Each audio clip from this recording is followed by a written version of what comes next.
हमारा मन गड़बड़ है और उसी मन से हम पूछ रहे हैं क्यों गड़बड़ है, वो कहेगा बिल्कुल नहीं, हम तो बिल्कुल ठीक है। ये तो भगवान और महापुरुष जान सकते हैं कौन कहाँ है। लेकिन थोड़ा बहुत आइडिया फिलॉसफी के द्वारा हो सकता है और वो होना चाहिए, सबको नापना चाहिए। वो क्या है नपना? यावत पापैस्तु मलिनम हृदयम तावदेव ही। ब्रह्म वैवर्त पुराण में कहा गया कि जिसका हृदय जितना पाप युक्त होता है वो उतना ही गंदी बातें सोचता है, सुनता है और बोलता है। संसारी बातें, निंदनीय बातें, पाप की बातें सुनना, सोचना, बोलना, ये पहचान है कि हमारा मन कितना गंदा है। पहली बात तो हम दूसरे में दोष देखने की सोचते हैं, बस पक्का प्रमाण कि हमारा मन पाप युक्त है। वरना अनंत पाप युक्त हमारा मन है, हम उसको न सोचे, दूसरे को क्यों सोचे? दूसरे के प्रति अगर गंदी भावना हुई, दोष भावना आई, तो इसका मतलब तुम निर्दोष हो। और निर्दोष भगवत प्राप्ति के पहले कोई नहीं।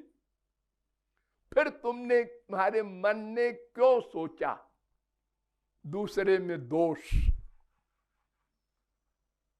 सोचा, ये इसके पास बार बार जाता है। अगर हमारा मन पवित्र है, अच्छी लाइन में है, भगवत विषय में है, ये सत्संग करने जाता होगा। अगर हमारा मन पाप युक्त है, नहीं, कुछ कैरेक्टर खराब लग रहा है इसका, पहुंच गया वहीं।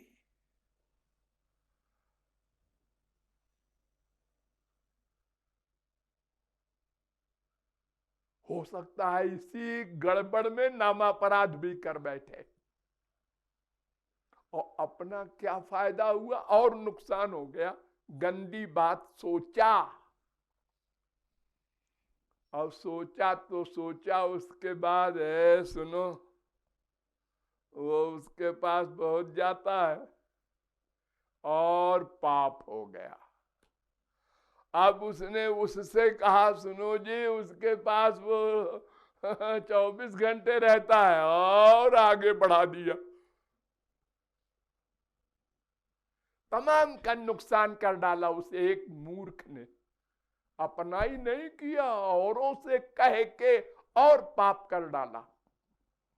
यानी उसका मन बहुत पाप युक्त है, बहुत गंदा है। जो इस चर्चा में इंटरेस्ट ले रहा है, उसको बताना चाहिए वो बड़ा बदमाश है। अरे वो बदमाश है, ये सोचा, यही गलत किया, अब और दूसरे को बता करके उसको भी खराब कर रहा है तू, राक्षस।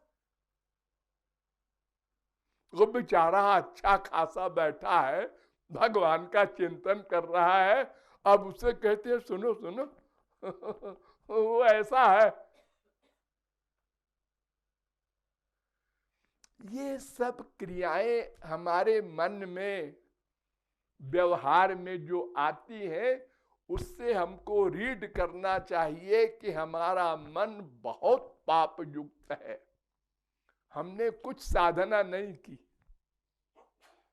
अपने को अधम पतित गुनहगार दीन मानने की फिलॉसफी दिन रात सुनाई जाती है, ठीक उल्टा हम कर रहे हैं उसका।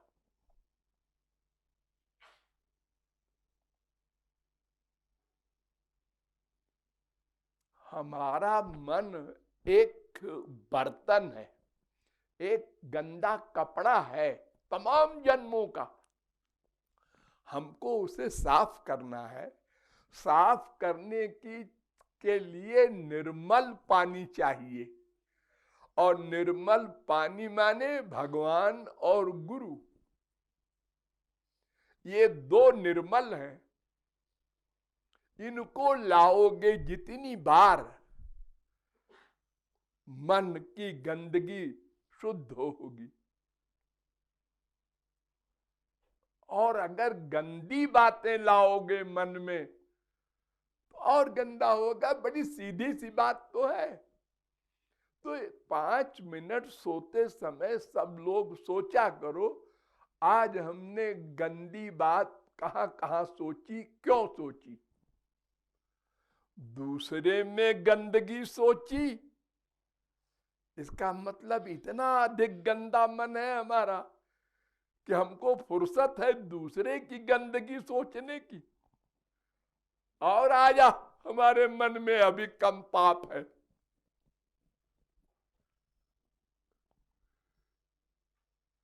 और कीर्तन भी कर रहे हैं, गुरु जी की पूजा भी कर रहे हैं, और ये भी किए जा रहे हैं चोरी चोरी।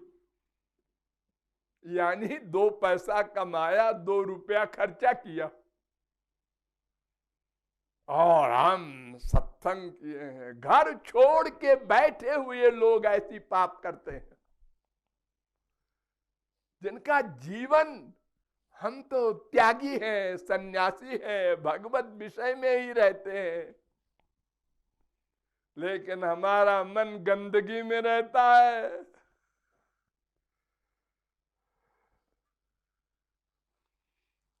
हमारे मन को हर समय ये इच्छा होनी चाहिए, कोई भगवत विषय सुनावे, न सुनावे तो हम खुद सोचें या करें, उसके खिलाफ कोई बात करे तो सुनना नहीं, सुना बस इसका प्रमाण ये कि हमारा मन बहुत पाप युक्त है। क्यों सुना?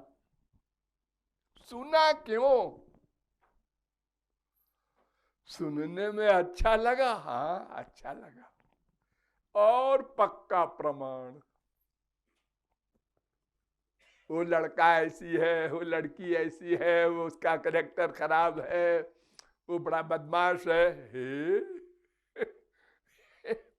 अरे माया का जगत है, यहाँ तो सब खराब है ही है, लेकिन तुमको तो मन की खराबी को साफ करना है और लाना नहीं है बाहर से, जो अंदर है उसको निकालना है। तुम तो उल्टी दवा कर रहे हो, गंदगी का चिंतन कर रहे हो। तो अगर हमारा मन बार बार ये चाहे, आज भगवान की चर्चा नहीं सुना, नहीं सोचा, अरे चलो किताबी पढ़ें, उससे चिंतन होगा। नहीं, कम से कम बचे तो। एक व्यक्ति अगर हमको गंदी चीज देता है तो संसार में हम उसको लेते हैं क्या? खाने के लिए कोई हमको गोबर का लड्डू दे तो हम क्या कहेंगे? बदतमीज।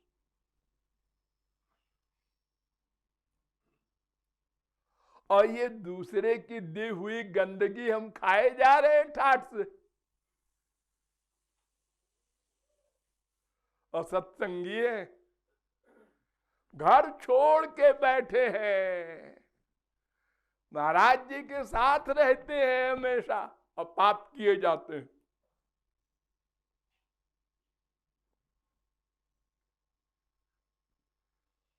मरने के बाद क्या कहोगे भगवान से? है महाराज जी के साथ रहे हमेशा। लेकिन जैसे कमल के पत्ते पर जल रहता है, उस कमल के पत्ते से उसका संबंध नहीं रहता, लुढ़कता रहता है जल। ऐसे ही हम महाराज जी के पास रहे, रहते रहे अपना। कोई न हमने विषयों पर कंट्रोल किया, न इंद्रियों पर, न मन पर। जबान पर भी कंट्रोल नहीं, जा बाजार में खाया हो, सोचा ही नहीं कभी कि इंद्रियों पर कंट्रोल करना चाहिए। मन की गंदी वासनाओं को, संसार संबंधी इच्छाओं को छोड़ना होगा ना। इतना भी नहीं सुना समझा अभी तक।